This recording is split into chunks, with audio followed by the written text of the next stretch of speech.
Hola a todos, bienvenidos a nuestra segunda videoclase, donde trabajaremos el módulo 2 denominado Comunicación Oral y Formas de Argumentación. En este módulo tendremos los siguientes objetivos: conocer las bases teóricas de la comunicación oral y escrita, así como su influencia en la tipología textual; fortalecer la reflexión y argumentación en la producción de textos orales y escritos. Bien, recordando un poco, en el módulo 1 trabajamos algunos conceptos claves como la comunicación, entendida como el intercambio de ideas, y el lenguaje, entendido como el medio por el que logramos la comunicación.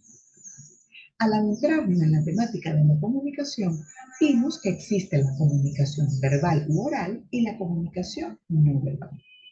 En esta clase nos enfocaremos en la comunicación oral, sus tipos y en la argumentación. Ahora, ¿qué es la comunicación oral o verbal? Es la transmisión de información entre dos o más individuos a través del habla y del código contemplado en un idioma. Su elemento fundamental es el habla o la oralidad, que consiste en el empleo de nuestro aparato fonador para producir una cadena de sonidos articulados, permitiéndonos intercambiar ideas. Saber hablar es muy importante en los diferentes contextos. No es igual hablar con amigos que en una reunión con colegas, en una entrevista o en una exposición. Hay diferentes maneras de realizar una actividad de comunicación oral, siguiendo diferentes procedimientos, formales o informales. Estos nos facilitan el proceso. Por ello, existen dos tipos de comunicación oral: la comunicación oral espontánea y la comunicación oral planificada o textos orales. La comunicación oral espontánea es aquella que no atiende a un plan, un tema o una estructura establecida previamente, sino que se desarrolla en forma de diálogo entre dos o más personas. Un ejemplo de comunicación oral espontánea lo constituye una conversación informal que tengamos con cualquiera. Ahora, la comunicación planificada o textos orales se entiende o se conoce como aquella que obedece a un plan previamente trazado, con pautas, temas o estructuras diseñadas de antemano. Dicho plan permitirá guiar el proceso de comunicación para que éste se lleve a cabo dentro de ciertos límites definidos. Este tipo de comunicación también se le conoce como textos orales y pueden ser a su vez de dos tipos: singulares o unidireccional y plural o multidireccional.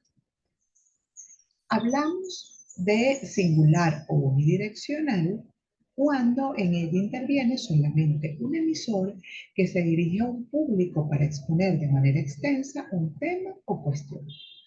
Ejemplos de comunicación unidireccional son las charlas, los discursos, las conferencias o exposiciones, o, como en este caso, una clase magistral.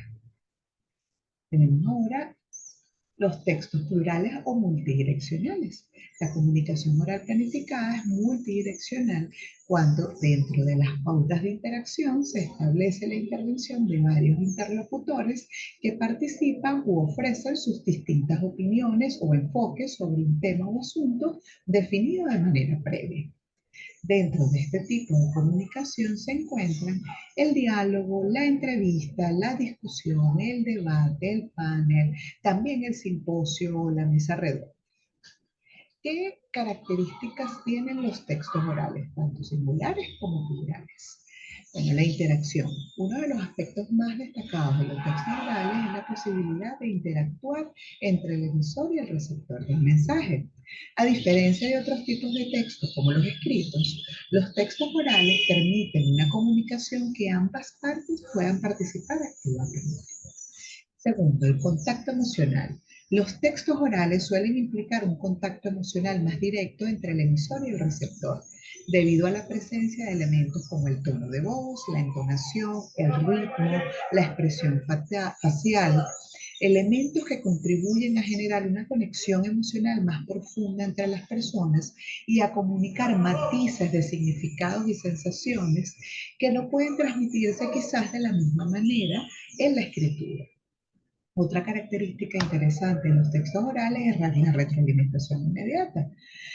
Es la posibilidad de recibir esa respuesta de manera automática por parte de la audiencia. Al estar presente físicamente en el mismo espacio y al tiempo que el emisor, la audiencia puede reaccionar y responder de manera instantánea al mensaje, lo que permite al emisor ajustar su discurso en tiempo real y adaptarse a las necesidades y reacciones de la audiencia.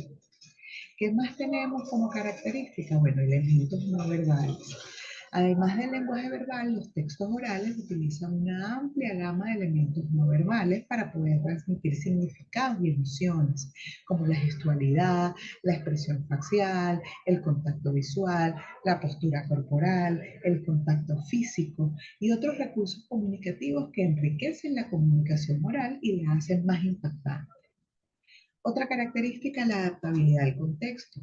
Los textos orales suelen ser más adaptables al contexto en que se desarrollan, ya que el emisor puede ajustar su mensaje en función a los factores como el lugar, el momento, la audiencia, el propósito de la comunicación y otros elementos situacionales. Esta adaptabilidad permite una mayor flexibilidad en la transmisión del mensaje y una mayor eficacia en la comunicación. Finalmente, una característica que a mí me parece clave es la persuasión y la influencia social. Los textos orales son una herramienta poderosa para la persuasión y la influencia social, ya que permiten la utilización de elementos prosódicos no verbales y retóricos para impactar en las emociones, en las creencias, en las actitudes de la audiencia.